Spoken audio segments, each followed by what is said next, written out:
The wind howled like a living beast across the fjords, whipping through the icy peaks and roaring against the longhouse of King Eirik Thorsson, the man they called the Iron Wolf of Nordhjem. His name was spoken in both awe and fear, carried on the lips of raiders, thralls, and foreign traders alike. He ruled not by words but by scars. Beneath his rule, the winters were longer and the nights colder. His people claimed the gods favored his blade, that Odin himself watched his raids from the clouds. But Eirik's true devotion was not to gods. It was to power. Power carved in pain and sealed in boiling blood. The longhouse smelled of oak smoke and salt. Skulls lined the shelves, spoils from conquered lands. A bear pelt hung behind his throne, and its claws still dripped with the memory of the hunt. The firelight cast a wavering red glow upon his scarred face, the face of a man forged in war. Eirik had not always been a king. He was once a farm boy who watched his father beaten by a rival clan.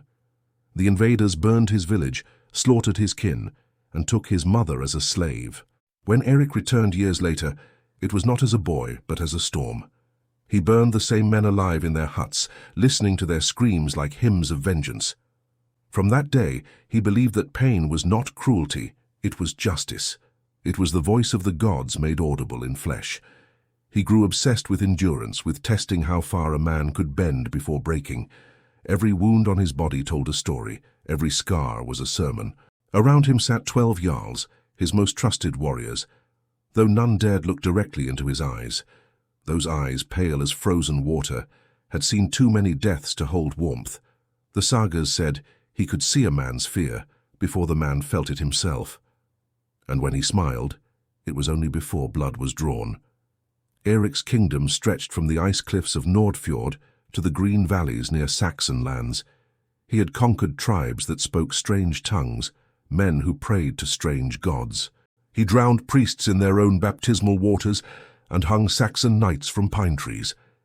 His legend became the stuff of terror, a name whispered by mothers to quiet their sons. But even among the Vikings, Eirik was different. He did not seek gold or fame in the feasts of Valhalla. He sought to understand pain, to command it, to harness it. He believed suffering revealed truth, that agony peeled away lies like the bark of a tree. To him, endurance was holiness. In his great hall, he often invited captives from war, not for ransom but for trials. He would question them about loyalty, courage, and fear. Some wept, some cursed him, some remained silent. Those who endured the longest earned his respect, sometimes even his mercy. Others were not so fortunate. The long winters of Nordhjem were merciless. Food grew scarce, and rebellion stirred among the clans. Some jarls murmured that Eirik had grown too cruel, that the gods would punish him. But none dared confront him, for when he sensed betrayal he acted before the whisper turned to speech. On one such night, beneath the frozen stars, a messenger arrived from the south, a Saxon envoy carrying a treaty and a hidden dagger. The man was caught before he could strike, and when they brought him before the king, Eirik only smiled. "A dagger beneath peace," he said softly. "How Viking of you." That night, Eirik walked alone to the shore, where the black sea crashed against jagged rocks. He stared into the endless dark, the wind slicing through his furs. He thought of his father's death, his enemies' screams, and the countless faces he had buried in snow and fire. Still, there was an emptiness gnawing in his chest, something no victory could fill. He returned to the longhouse where his blacksmith was waiting. Upon the anvil lay a great iron cauldron, its rim sharp as teeth. Steam rose faintly from it, though no fire yet burned beneath. Eirik rested his hand upon it and whispered, "It is time the South learns what endurance means." The blacksmith, pale and trembling, nodded. He knew what the king intended. The cauldron would not be filled with oil or tar this time, but with water, drawn from the sacred springs and blessed with iron. Eirik believed it would not only scald flesh, but cleanse the soul. "Pain reveals purity," he murmured. In the days that followed, rumors spread among the warriors. Some said Eirik meant to test his new captive with boiling water, to see if Saxons could suffer like Northmen. Others said he sought to summon Odin through fire and flesh, to prove that agony could bridge worlds. No one dared ask which was true. Eirik spent the next week in silence, fasting and praying to the gods he barely believed in. He wandered the woods at night, barefoot in the snow, until his feet bled. He cut runes into his palms and let his blood drip onto the frozen earth, whispering the names of the dead. The wind seemed to answer in sighs. When he returned, his eyes were colder than before. His jarls watched as he ordered the cauldron placed in the center of the hall. Beneath it, a pit of firewood was stacked high. Beside it, buckets of water waited to be poured, and above it, hanging from iron chains, the Saxon prisoner trembled. But Eirik was in no rush. He sat upon his throne, silent, watching the flames flicker like living spirits. He wanted the heat to grow slowly, the anticipation to breathe. For in the waiting, he believed, fear fermented, and fear was the truest mirror of the soul. Outside, snow began to fall again. The storm thickened, swallowing the torches along the shore. Yet inside the hall it was warm, too warm. The warriors shifted uneasily as steam rose from the cauldron, coiling upward like serpents. The prisoner's eyes widened and his voice cracked in prayer. Eirik rose, his shadow stretched long across the hall. "Men of Nordhjem," he said, his voice deep as thunder, "tonight we shall test what it means to endure. We shall see if the gods still favor the strong or pity the weak." And as the fire roared to life beneath the cauldron, a hush fell over the hall. The Iron Wolf smiled faintly, not in cruelty, but in devotion.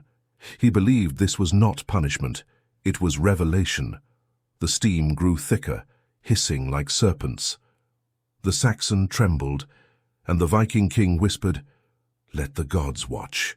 The fire beneath the cauldron crackled to life, licking the iron with orange tongues. The hall filled with smoke and whispers.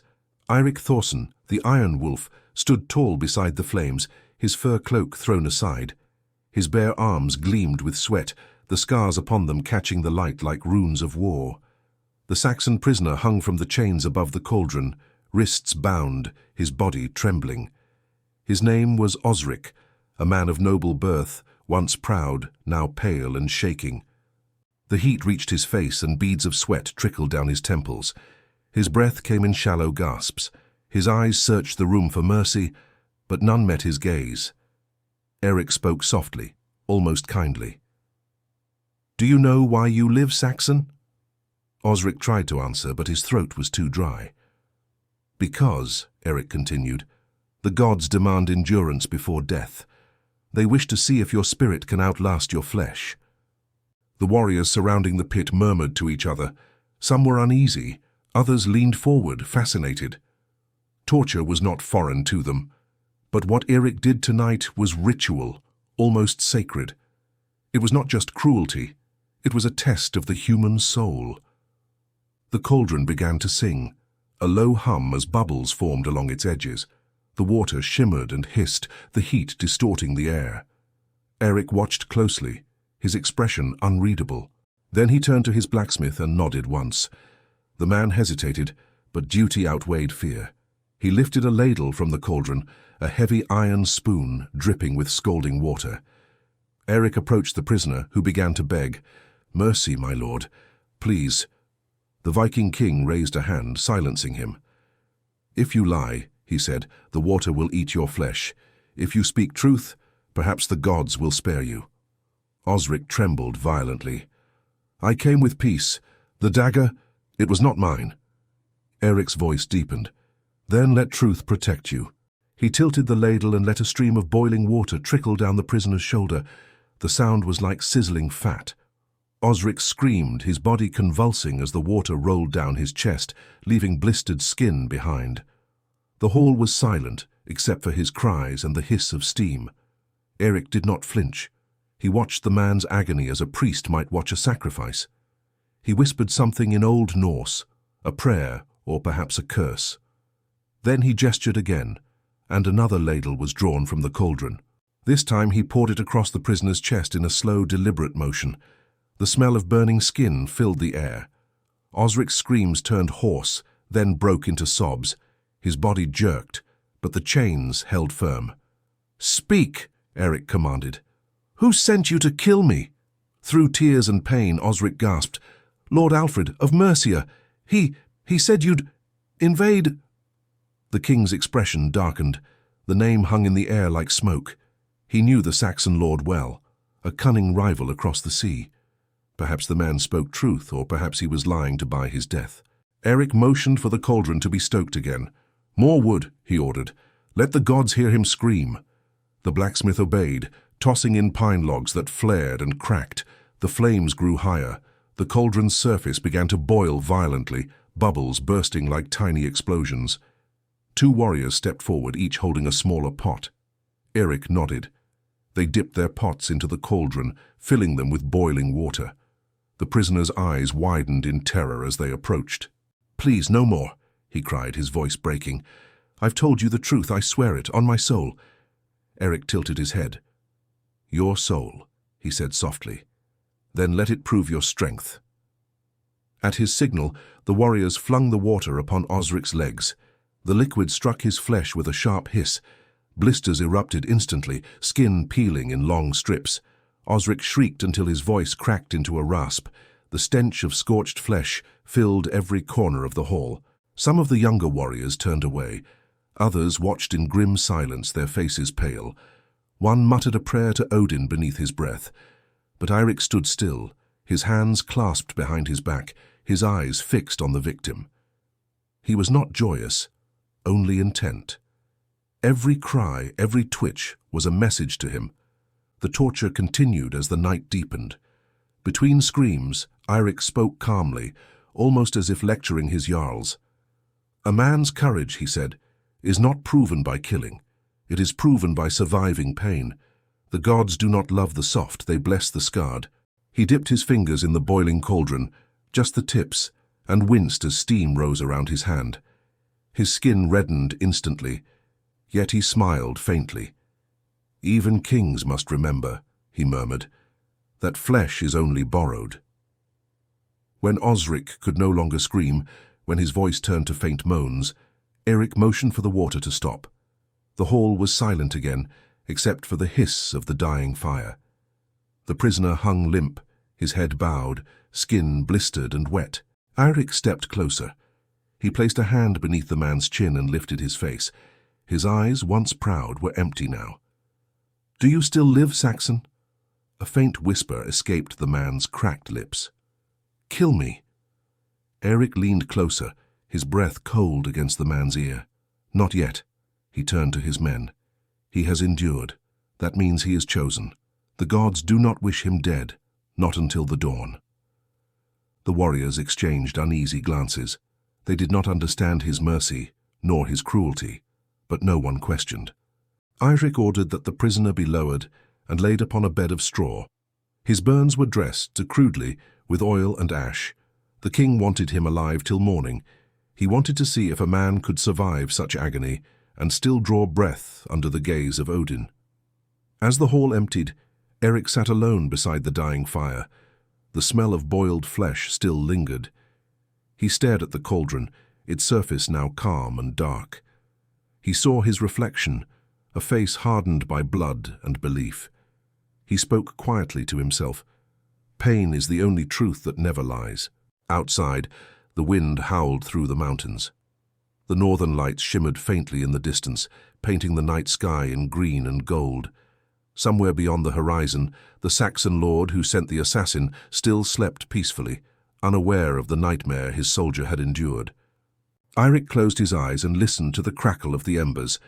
The ritual had ended, but not his thoughts. The prisoner's words echoed in his mind. Lord Alfred of Mercia. Was it truth or the delirium of pain?